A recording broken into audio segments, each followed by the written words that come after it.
दूसरा अध्याय शेष भाग। श्री कृष्ण भगवान कहते हैं, हे अर्जुन, संपूर्ण प्राणी जन्म से पहले अप्रकट थे और मरने के बाद भी अप्रकट हो जाने वाले हैं, केवल बीच में ही प्रकट हैं। फिर ऐसी स्थिति में क्या शोक करना है?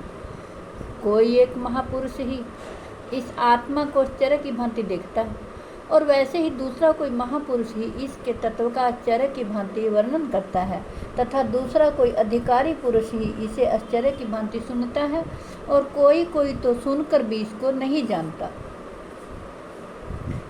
श्री कृष्ण भगवान कहते हैं, हे अर्जुन, यह आत्मा सबके शरीरों में सदा ही आबद्ध है। इस कारण संपूर्ण प्राणियों के लिए तू शोक करने के योग्य नहीं है। सवधर्मपि चावेक्ष्य नाविकम्पितुमर्हसि धर्म्याद्धि युद्धात् श्रेयोऽन्यत् क्षत्रियस्य न विद्यते। तथा अपने धर्म को देखकर भी तू भय करने योग्य नहीं है।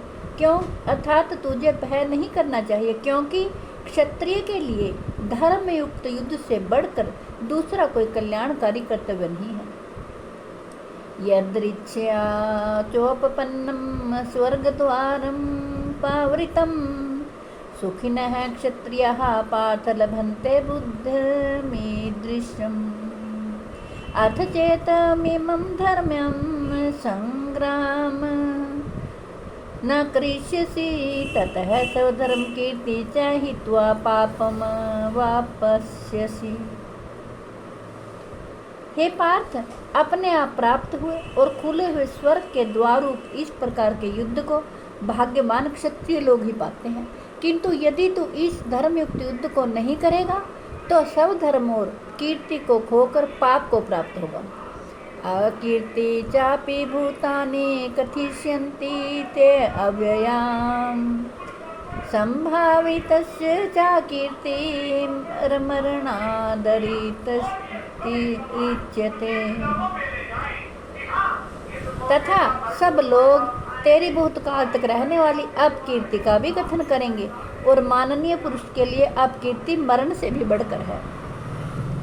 भयाद्रणादुपरतं मत्स्यन्ते त्वां महारथाः येषां च त्वं बहुमतो भूत्वा यास्यसि लाघवम्।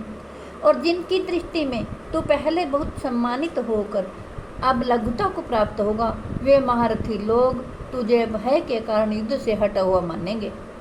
अवाच वादांश्च बहून् वदिष्यन्ति तवाहिताः निन्दन्तस्त्वं सामर्थ्यं ततो दुःखन्तरः नो किम्। श्री कृष्ण भगवान कहते हैं, तेरे बैरी लोग तेरे सामर्थ्य की निंदा करते हुए तुझे बहुत से ना कहने योग्य वचन भी कहेंगे। इससे अधिक दुख और क्या होगा? हतो वा प्राप्स्यसि स्वर्गं जित्वा वा भोक्ष्यसे महीम् तस्मादुत्तिष्ठ कौन्तेय युद्धाय कृतनिश्चयः। या तो तू युद्ध में मारा जाकर स्वर्ग को प्राप्त होगा अथवा संग्राम में जीत कर पृथ्वी का राज्य भोगेगा। इस कारण है अर्जुन, तू युद्ध के लिए निश्चय करके खड़ा हो जा। सुख दुखे समय कृत्वा लाभालाभो जयाजयो ततो युद्धाय युजस्व नैवं पापम वापस्यसि। जय पराजय, लाभ हानि और सुख दुख को समान समझकर उसके बाद युद्ध के लिए तैयार हो जा। इस प्रकार तू युद्ध करने से पाप को नहीं प्राप्त होगा। एषा ते अभिहिता सांख्ये बुद्धिर्योगे त्विमां शृणु बुद्ध्या युक्तो यया पार्थ करम बंधनम प्रहास्यसि। श्री कृष्ण भगवान कहते हैं, हे पार्थ, यह बुद्धि तेरे लिए ज्ञान योग के विषय में कही गई और अब तू इसको कर्म योग के विषय में सुन। जिस बुद्धि से युक्त हुआ तू कर्मों के बंधन को भली भांति त्याग देगा अर्थात सर्वथा नष्ट कर डालेगा।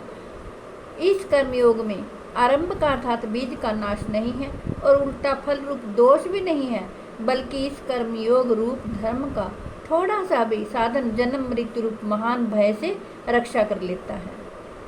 व्यवसायत्मिका बुद्धि रे केह कुरुनंदन, बहुशाखा है अनंताश्च बुद्धयो अव्यवसायिता नाम। श्री कृष्ण भगवान कहते हैं, हे अर्जुन, इस कर्मयोग में निश्चात्मिका बुद्धि एक ही होती है, किंतु अस्थिर विचारों वाले विवेकहीन सकाम मनुष्यों की बुद्धियां निश्चय ही बहुत भेदों वाली और अनंत होती हैं।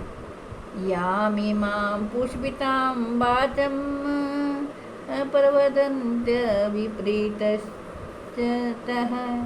वेदवादृतः पार्थ नान्यदस्तिनि वादिन्यः।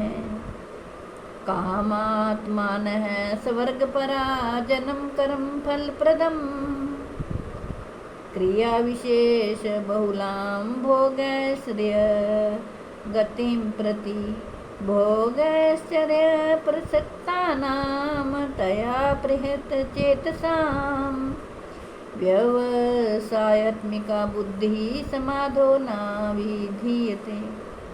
श्री कृष्ण भगवान कहते हैं, हे अर्जुन, जो भोगों में तन्मय हो रहे हैं, जो कर्म फल के प्रशंसक वेद वाक्यों में ही प्रीति रखते हैं, जिनकी बुद्धि में स्वर्ग ही परम प्राप्य वस्तु है और जो स्वर्ग से बढ़कर दूसरी कोई वस्तु ही नहीं है, ऐसा कहने वाले हैं, वे अविवेकी जन इस प्रकार की जिस पुष्पित यानी दिखाऊ शोभा युक्त वाणी को वह कहा करते हैं, जो कि जन्म रूप कर्म फल देने वाली है एवं भोग तथा ऐश्वर्य की प्राप्ति के लिए नाना प्रकार की भूत सी क्रियाओं का वर्णन करने वाली है, उस वाणी द्वारा जिनका चित्त हर लिया गया है, जो भोग और ऐश्वर्य में अत्यंत आसक्त हैं, उन पुरुषों की परमात्मा में निश्चात्मिका बुद्धि नहीं होती। श्री कृष्ण भगवान आगे कहते हैं, त्रिगुण विषया वेदा निस्त्रैगुणयो भावार्जुन, निर्द्वंद्वो नित्य सत्वस्थो निर्योग क्षेम आत्मवान।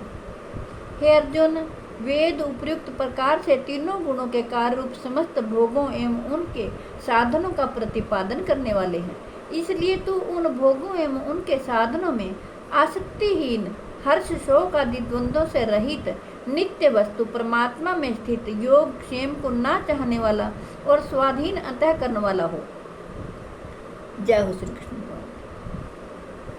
यावानर्थ उदपाने सर्वतः संप्लुतोदके, तावान सर्वेषु वेदेषु ब्राह्मणस्य विजानतः।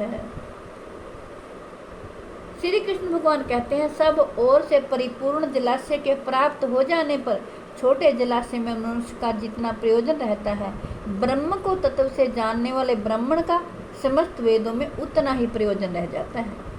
तेरा कर्म करने में अधिकार है, उसके फलों में कभी नहीं, इसलिए तू कर्मों के फल का हेतु मत हो तथा तेरी कर्म ना करने में भी आसक्ति ना हो। हे धनंजय, तो आसक्ति को त्याग कर तथा सिद्धि और असिद्धि में समान बुद्धि वाला होकर योग में स्थित हुआ कर्तव्य कर्मों को कर, समत्व ही योग कहलाता है। इस समत्व रूप बुद्धि योग से सकाम कर्म अत्यंत ही निम्न श्रेणी का है, इसलिए हे धनंजय, तू समबुद्धि में ही रक्षा का उपाय ढूंढ अर्थात बुद्धि योग का ही आश्रय ग्रहण कर, क्योंकि फल के हेतु बनने वाले अत्यंत दीन है। श्री कृष्ण भगवान कहते हैं, समबुद्धि युक्त पुरुष पुण्य और पाप दोनों को इसी लोक में त्याग देता है, अर्थात उनसे मुक्त हो जाता है। इससे तो समत्व रूप योग में लग जा। यह समत्व रूप योग ही कर्मों में कुशलता है, अर्थात कर्म बंधन से छूटने का उपाय है। जय हो श्री कृष्ण भगवान। हे कृष्ण गोविंद हरे मुरारे, हे नाथ नारायण वासुदेवा। हे कृष्ण गोविंद हरे मुरारे, हे नाथ नारायण वासुदेवा। जय हो।